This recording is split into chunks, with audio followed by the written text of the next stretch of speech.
This video is a demonstration for Aspire Fellowship course, Neuromuscular Re-Education.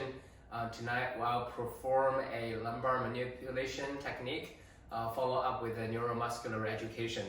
And this is, I hope my wife and she will be assisting me with this video. So assuming patient come in complaining a low back pain with some radiating symptoms, after a neural screening and a muscular strength checking, realize there's some 4-5 S1 weakness and some radiating pattern down to the distal foot.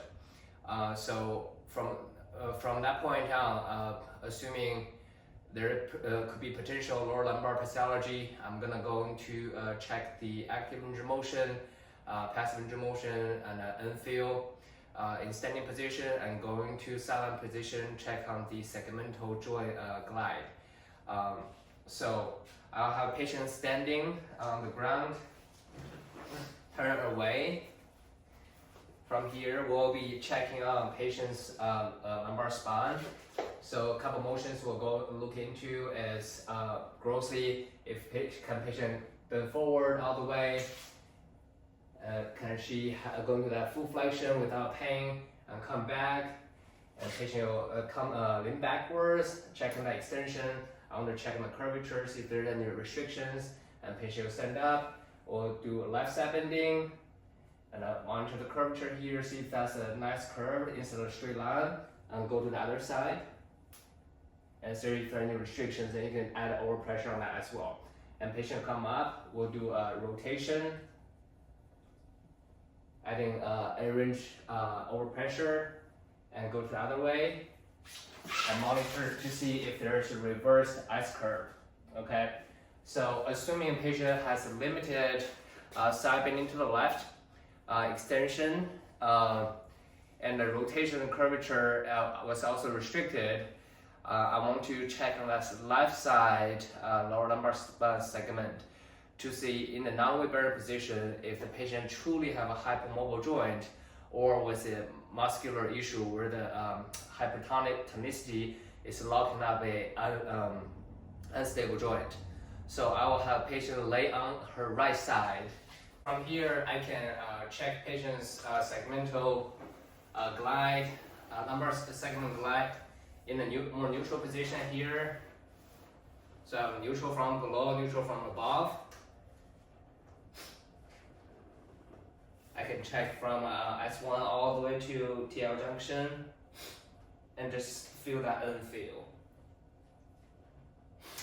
Now once I feel that, I'll lock her further into the extension quadrant, which is the left extension. So from bottom, we know L5 S1 typically you have a little bit too irritation, so I don't lock the patient into the full extension from the bottom typically. So I like to lock them into more of a flexion here, and I'll kick the bottom leg straight down. So that way we're creating a side bending to the left here. Now from the top,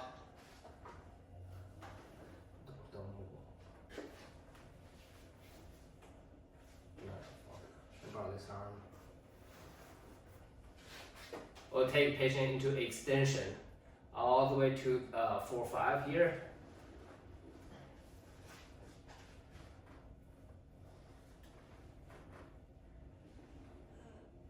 I will recheck all the segments. So patient just cavitated from that. Once I take the patient into the quadrant, I will go through the joint glide again to see if there's any segments that is hypermobile or it just hypertonistic, right? So as I overpressuring patient's L4, L5, and I felt the cavitation, and then the joint is not that stiff. You can tell actually gave a little bit more excessive motion. We can assume that patient is actually lack of segmental control in here, potentially have some chronic hypermobility issue. So we decide to do some neuromuscular control in this segment. So we can do your concentric, eccentric, isometric. The easiest one probably start with the range isometric, right? So I take patient all the way to extension where she can handle that. I'll say, okay, hope Don't let me move your trunk forward. Give me some resistance here, okay? Good. And relax. And I will take her a little further. And stop right here. Don't let me move you back. Good, relax. Now we'll add into active control. So give me some resistance, but allow me to pull you forward, okay? Resist me, yeah, but allow me to pull you forward. Good. Now I'll add into quadrant pulling back. So push back into my hand here. Push back, push back, push back, push back. Good, and return to isometric again. Don't let me pull you forward.